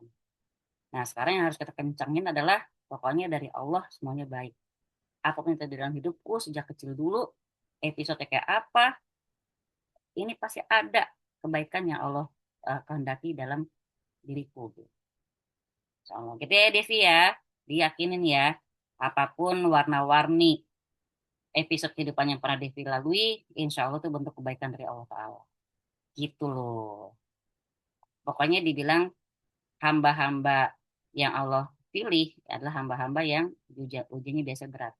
Jadi jangan pernah sedih. Insya Allah kita bersama Allah Ta'ala. Yang paling bisa nguatin kita adalah Allah. Yang paling bisa menggembirakan kita adalah Allah. Ya, kita gembira sama Allah, tenang sama Allah. Kita bahagia sama Allah. Amin ya Rabbal alamin. Iya gak Bu? Benar Ibu? Setuju Ibu? Baik, kalau gitu saya buka pertanyaan lagi sebelum kita tutup. Siapa yang mau nanya? Ayo, anak baru. Aisyah. Aisyah, Mbak Iis, Wulan, Mbak Prita. Kalau ada yang nggak ada yang nanya, Mbak Prita nanya Mbak Prita. Nih Devi mau nanya nih, mau nanya apa Dev? Oh, kirain mau nanya. Kayaknya itu ya putus-putus ya. Ibu nggak nanya Bu? Saya boleh nanya lagi enggak? Ini boleh boleh banget. Jadi kan apa namanya, iblis itu tidak bisa menggoda orang yang ikhlas, ya. Ustazah kasih dong apa ya? eh, Ikhlas itu perjalanan panjang pasti saya tahu gitu ya, berat. Tapi ada nggak sih hal yang tanda kutip sederhana yang bisa kita lakukan supaya kita tuh ikhlas gitu atas hal-hal yang menyebalkan, menjengkelkan dan sebagainya gitu, menyakitkan. Itu gimana? Tips sederhananya. Tips Aku tahu sederhana. Mbak. Aku tahu Mbak. Ah, Satu coba. kata. Satu kata. Diem. Kalau diem nanti mendem Mbak Winda. Kata siapa? Kata saya, Tadi apa pertanyaan tadi? Punten. Pertanyaan tadi jadi apa tadi? apa ya, bukan hal sederhana yang bisa kita lakukan untuk kan karena memang ikhlas itu kan perjalanan panjang ya, nggak bisa Ya, langsung instan dan sebagainya. Tapi maksudnya ada nggak hal yang bisa kita lakukan kalau saat kita kesel sama sesuatu, kita marah atau kita sedih gitu, supaya kita ikhlas untuk nurunin tegangannya itu gimana Ustazah? wih, keren banget pertanyaan ini. Berat sekali nih ya. Lagi dalam kondisi tegang lagi kan. Ya, yang pertama harus kita ingat, kalau kita turutin kondisi emosi itu, maka kita semakin melebarkan pintu untuk masuk setan ke dalam tubuh kita, dan dia bisa bikin anarki lebih jauh lagi kepada badan kita. Satu. Kedua, memang kita nggak bisa bilang ikhlas tuh benar-benar ikhlas tuh nggak bisa. Ya pasti kayaknya susah banget sih buat ikhlas benar-benar ikhlas plong itu gitu. Nah, kalau kata Umar bin Khattab, ikhlas itu dekat dengan keterpaksaan. Berarti apa teh? Harus dipaksa buat ikhlas. Oh berarti awalnya nggak apa-apa gitu dipaksa gitu ya, Nggak ikhlas ikhlas dipaksa. gitu sambil Ikhlas apa ya? Ini kita kalau ngomong pada pada rebutan nih kalau udah aneh ketemu sama Teh Prita emang apalagi bertambah Winda. Apa teh? jadi awalnya nggak apa-apa gitu ya, maksudnya dipaksa dulu gitu supaya lama-lama mungkin terbiasa gitu ya Ustazah. Jadi kalau kata Umar bin Khattab, ikhlas itu dekat dengan keterpaksaan. Kenapa? Karena memang nggak ada kata-kata entar tunggu gue ikhlas nggak bisa. Kalau nggak diajarin dari sekarang, nggak akan bisa kita ketemu sama ikhlas gitu. Kita semua, termasuk saya pun, kita nggak tahu kapan benar-benar hati kita bisa ikhlas dan ngeplong tuh nggak bisa. Yang pertama kita lakukan adalah ya Allah, Bismillah, ya Allah aku ridho. Makanya ketika kita proses rukyah baru ngomong ridho nggak sama Allah. Biasanya kalau masih berat beban batinnya itu susah Umi, susah misalnya ada yang nangis-nangis tuh ada gitu ya. Jadi tadi yang tentang iblis nggak berdaya sama orang yang ikhlas, surat Shot ayat 82 83 dicatat. Surat Shod ayat 82 dan 83. Apa kata iblis? Demi kekuasaanmu, aku akan menyesatkan mereka semuanya, kecuali hamba-hambamu yang mukhlis di antara mereka. Kecuali loh, ini berarti kan kita dapat clue dari jauh-jauh hari loh. Clue dari iblis adalah dia nggak akan berdaya sama hamba Allah yang ikhlas. Kenapa ikhlas itu susah? Karena kalau kita udah bisa ikhlas, iblis nggak bisa ganggu kita gitu loh. Kalau iblis nggak bisa ganggu, kita aman dari sihir. Aman dari gangguannya. Makanya kalau orang kena sihir, saya bilang sama mereka, ikhlas.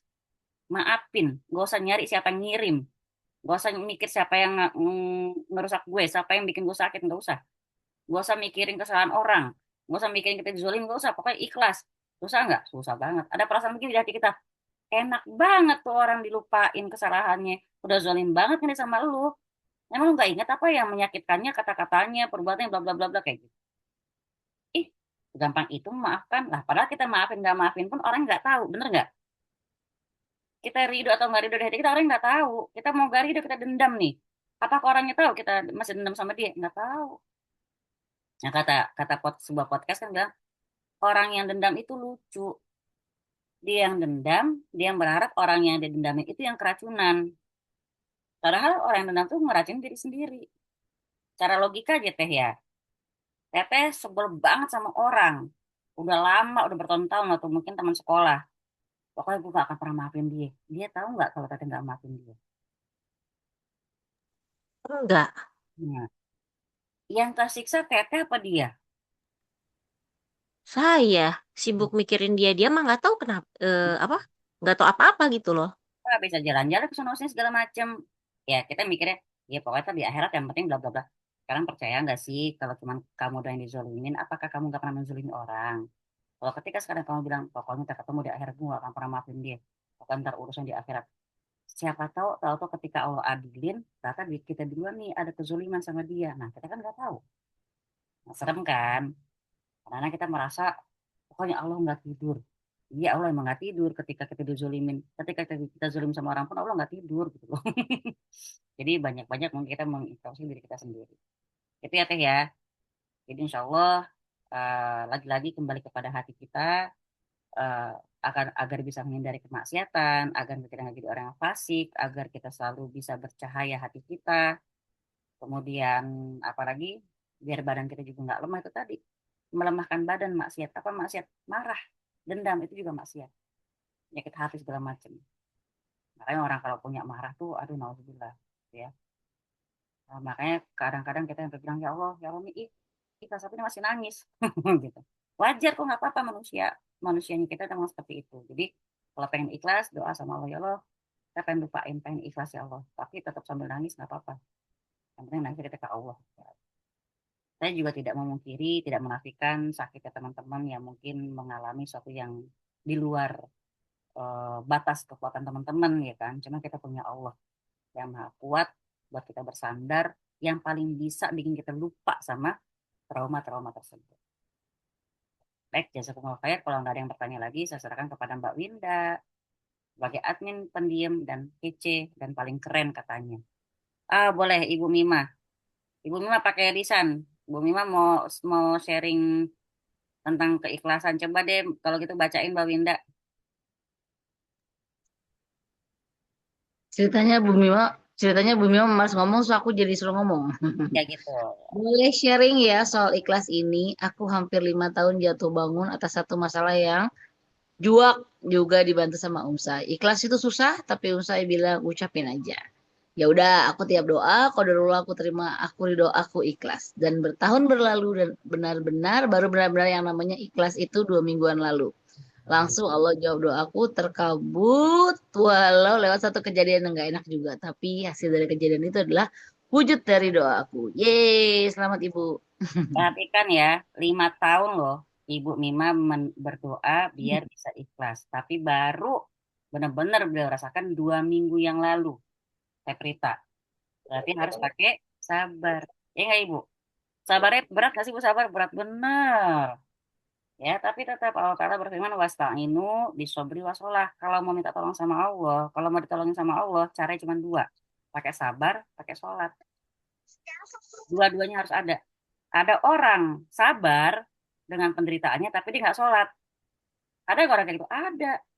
Dia tetap dia menderita. Itu saya ingat banget ceramahnya seorang ustadz, ya saya lupa siapa.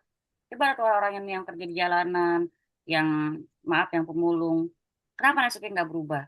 Mungkin dia sabar dengan kesusahannya, tapi banyak mereka nggak sholat. Ada orang sholat tapi nggak sabar, ada. Tapi Allah Ta'ala bilang, wasta'inu bisobri wasolah. Kalau minta tolong sama Allah, dua itu harus ada. Sabar dan sholat. Masya Allah. Ya, Ibu Mima, barakallahu fikum, alhamdulillah. Kalau udah merasa 2 minggu ini ada doa yang terkabul, selamat ini ya, semoga merembet kepada teman-teman semua, hajatnya pada terkabul. Nah, ini Devi juga. Aku udah pernah belajar soal ini, tapi sulit untuk menerapkannya. Sekarang kebuka lagi ilmu yang langsung bikin hati terkabul. Alhamdulillah, barakallahu fiik. Itu enaknya kita hadir di majelis ilmu, Dev. Gitu ya, karena hadir di majelis ilmu juga itu termasuk ruqyah. Ini Devi termasuk yang saya undang kemarin di kelas Tauhid. Apa yang Devi rasain kemarin? Kenapa nggak bisa hadir? Boleh. Dada tiba-tiba sakit, Mi. Jadi qadarullah nggak bisa. Masya Allah ya. Para Iya. Ini juga lagi sakit nih, masih ngerembet ke tangan kiri. sambil gini deh. Bismillah. Ya, Bismillah. Allahu Akbar. Bismillah, Allahu Akbar. Jadi setannya tahu tuh kemarin tuh kita tauhid. Jadi dia takutnya nggak kuat. Jadi insya Allah pokoknya pelan-pelan ya Dev. Insya Allah kita semua mendoakan Devi semoga juga bisa menjadi lebih kuat, lebih ikhlas, dan kita semua bisa menjadi circle yang saling mengingatkan dan saling menyemangati. Amin ya robbal alamin. Barakallahu fikum. Ada yang lagi? Satu lagi? Nggak ada, saya selain ke Mbak Winda. Kalau ada satu lagi pelanggaran namanya. Bahaya. Alhamdulillah kita akhiri kajian malam ini dengan sama-sama ikhlas dengan apapun yang Allah kasih hari ini untuk kita, untuk apapun yang kita rasain. Ciela. Sama nih kok isi kepala saya juga lagi penuh. Lagi mencoba ikhlas juga. Amin. Kelihatan Ya, kan? Makanya tadi gue nggak panggilin kan, aku melihatnya. isinya penuh bener. Bingung gimana ngeluarin atu-atunya gitu ya. Allah, Kudu semoga Allah kudu mudahin dikeluarin ya. satu. Semoga Allah mudahin ya. Sarulakum murokum. Amin. Baiklah kita akhiri dengan mengucap hamdalah, istighfar dan doa kafaratul majelis. Alhamdulillah. Alhamdulillahirrahmanirrahim. Astagfirullahaladzim. Allahumma subhanallah wa bihamdika asyhadu an la ilaha illa anta astaghfiruka wa atubu ilaik. Jazakallah khair Ustazah Win. Sampai ketemu minggu depan.